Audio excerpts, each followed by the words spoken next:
Why have they been able to go so fast? The speed that they've moved is equal to the speed of acquiescence. Let's not fall into the trap that these are all powerful people. Their power is our power. We give them our power. It's not that we have to take our power back. We have to stop giving this away. People find it very difficult to conceive that a few people can control billions of people. So if you get the structure of how it works, you find that actually not only is it possible, it's actually quite straightforward because of the structure they've got in place.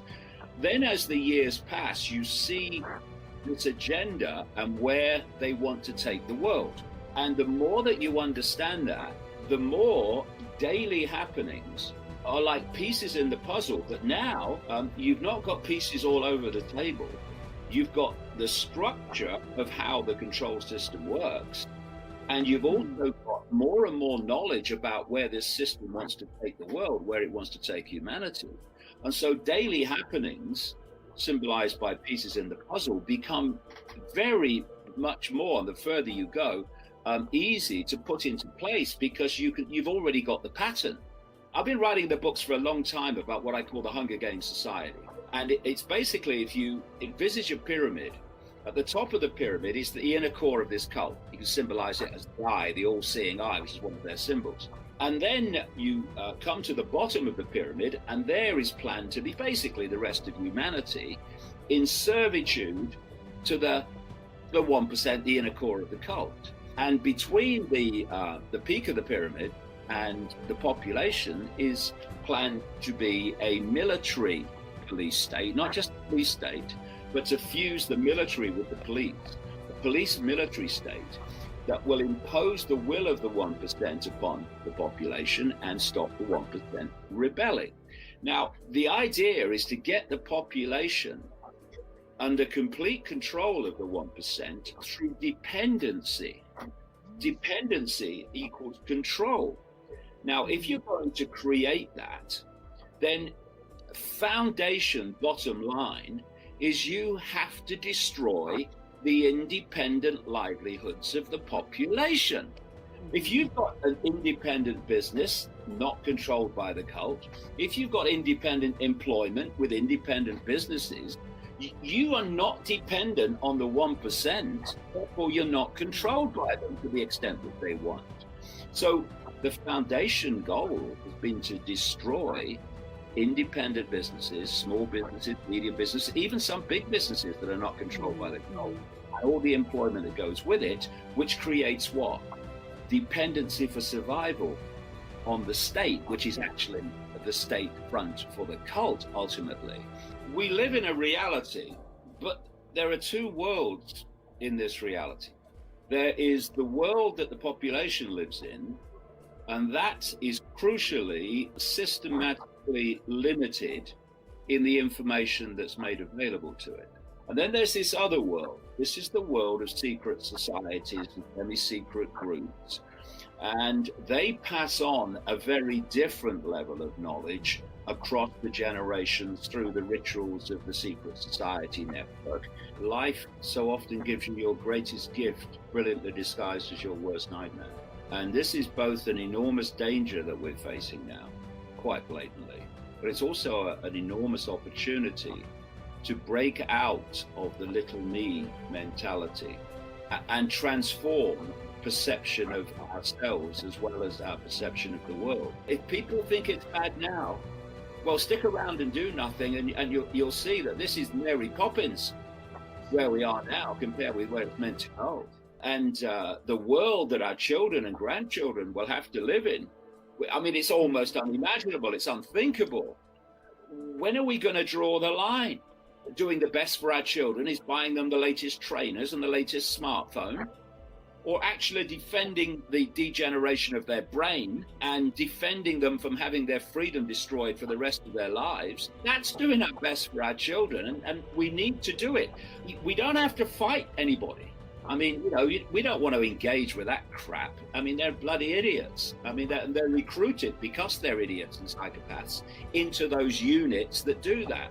We need to, on a vast scale, just literally say no. We're not going to cooperate with our own enslavement. And we're not going to do stupid things that are only about our enslavement. Hope is always in the future. Hope always projects something, it's hope forward. My view is that I don't hope for something to happen. I want to make it happen now. And instead of hoping, there's another perceptual state, which I call knowing. And knowing is far more powerful than hope, because, our perceptions do create our reality, but it's a very simple process of how actually our perceptions become our reality. That's why if you get people to think they're little me and have no power, they will not cause you a problem, because they will live the life they think they are. And so the power of your perception to create your reality is fundamental. It's literally cause and effect. Let's not fall into the trap that these are all powerful people. Their power is our power. We give them our power. It's not that we have to take our power back. We have to stop giving this away. That tells you something about where the dynamic of power really is. It's with the people, and the cult knows it. You know where its power comes from? Convincing us it has power. That's where it comes from. When you know that you are consciousness, all consciousness, having a brief experience called human, and that when we leave this body, we explore forever, eternally, which is what we've always been. It's a completely different way of looking at the world. And there is nothing that frightens you and intimidates you, because we are exploring forever. And this is just a brief experience in the exploration of forever. So you don't see the world in the same way, and therefore the world does not impose on you in the same way. That's the revolution. It's not fighting, it's the power of expanded consciousness, which by its very nature is the power of self-respect, which is the power of no. And it's the consciousness revolution that is going to bring this to an end. Not least because this cult is working on such a tiny fraction. If they were in a state of expanded awareness, they wouldn't be doing what they're doing. And what they've done is to work to put humanity, the target, let's call it bubble of consciousness, then they're in. They are the one-eyed man, and they've sought to make humanity blind.